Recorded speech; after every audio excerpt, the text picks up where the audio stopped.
Alomamingala, in your education, my Nathan Charming, Lassingaro, G9 thing you can't lesson 24 with Pibare, Saraposa number Kajigo, Salat and Chapido Mabe, Pibare. Namagaji, 1.2 root 2 lo Pitabare. Pitado Irashine King, Kenzi Miembodri, Nia Chakainabe, Pibare. Saro a saint Tonzin net to chep be Mabe Pibare, Patama a saint. Pitado Irashine Kingo, Nata Kenti Kenya Nick, Bong Jim Chin, Sawagin Quebi Mabe Pibare. 2 the Seattle 1 plus 1 ma 1 the Seattle 1 nataba 2 jaw 1 square plus 1 square be ဖြစ်ပါတယ်ပထမဆင့်ပြီးမြောက်သွားရင်ဒုတိယအဆင့်ပုံဆွဲခြင်းဖြင့်ဖြည့်ရှင်းပေးမှာပဲဖြစ်ပါတယ်ပေးထားသော irrational gain သည် root 2 ပါလက္ခဏာသည် plus ပါထို့ကြောင့်ကိန်းစစ်မြင့်ရဲ့အပေါင်းဘက်ကိုဆွဲပေးရမှာပဲဖြစ်ပါတယ်မူလအမှတ်ကိုဆရာတို့ O လို့ပေးလိုက်ပါတယ် O ကနေဆရာတို့အလျားဘယ်နှ unit သွားမလဲဆိုရင်အလျား1 unit သွားပါမယ် downline 1 unit သွားပါမယ်အလျား1 unit သွားပါပြီ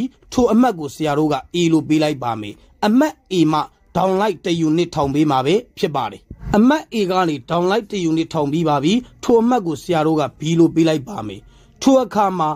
OB ကိုဆက်သွယ်ပေးမယ်ဆိုရင်ဆရာတို့လိုချင်သောတောင်းမှန်တတိကံကိုရရှိမှာပဲဖြစ်ပါတယ် OB ကိုဆက်သွယ်လိုက်သောအခါဆရာတို့လိုချင်တဲ့တောင်းမှန်တတိကံ OAB ကိုရရှိတာပဲဖြစ်ပါတယ်ထိုတောင်းမှန်တတိကံမှတောင်းမှန်ကံအနာOBE တန်ဖိုးကိုရှာပေးမှာပဲဖြစ်ပါတယ်အစစ်နှစ်ပြီးမြောက်သွားရင်အဆင့်3အနေနဲ့ပိုက်တာဂိုရက်သီအိုရမ်ကိုအသုံးပြုပြီးတော့တောင်းမှန်ကန်အနာဤတန်ဖိုးကိုရှာပေးမှာပဲဖြစ်ပါတယ်ထို့ကြောင့်တောင်းမှန်တတိကံ OAB တွင်ပိုက်တာဂိုရက်သီအိုရမ်ရတောင်းမှန်ကန်နာနှစ်ထပ်သည်ကျန်နာနှစ်ထပ်ပေါင်းခြင်းနဲ့ညီမျှပါတယ် OB square equal OA square plus AB square ပဲဖြစ်ပါတယ် OA သည်1 unit ပါထို့ကြောင့်1 square ပါ AB ကလည်း1 unit ပါ1 square ပဲဖြစ်ပါတယ်ရရှိလာသောတန်ဖိုးသည်1 plus 1ပါ OB square equal 2ပဲဖြစ်ပါတယ် square သည်ညီမျှခြင်းရဲ့တစ်ဖက်ကိုရောက်ရင် square root ပဲဖြစ်ပါတယ်ထို့ကြောင့် OB equal root 2ပဲဖြစ်ပါတယ်ဆရာတို့လိုချင်သောတန်ဖိုးသည် 1 root 2ပဲဖြစ်ပါတယ်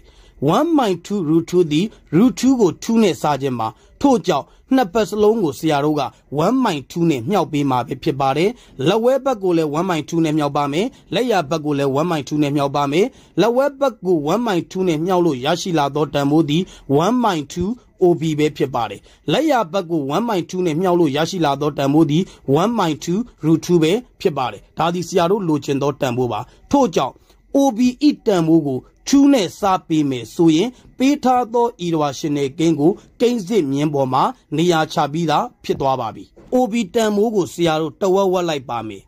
O ကိုဗဟိုပြုပြီးတော့အဲ့ဒီတဝက်ဤအချင်းဝက်တိုင်းစက်ဝန်းပိုင်းငယ်လေးပိုင်းဖြတ်လိုက်မယ်ဆိုရင်ဆရာတို့လိုချင်သော irrational gain ကိုကိန်းစစ်မြင်းပေါ်တွင်နေရာချပြီးသားဖြစ်သွားပါပြီထို့ကြောင့် OBE အလယ်မှတ်ကနေစက်ဝန်းပိုင်းလေးပိုင်းဖြတ်လိုက်ပါတယ်ဖြတ်မှတ်ကိုဆရာတို့ P လို့ပေးလိုက်ပါမယ်ထိုအခါမှာ1/2 OB သည် OP နှင့်ညီမျှမှုရှိပါတယ်ဒါကိုသိထားပါမယ်အရင်ပု္ပ္ပစာတွေမှာတုန်းက OB က OP နဲ့ညီမျှတာပါ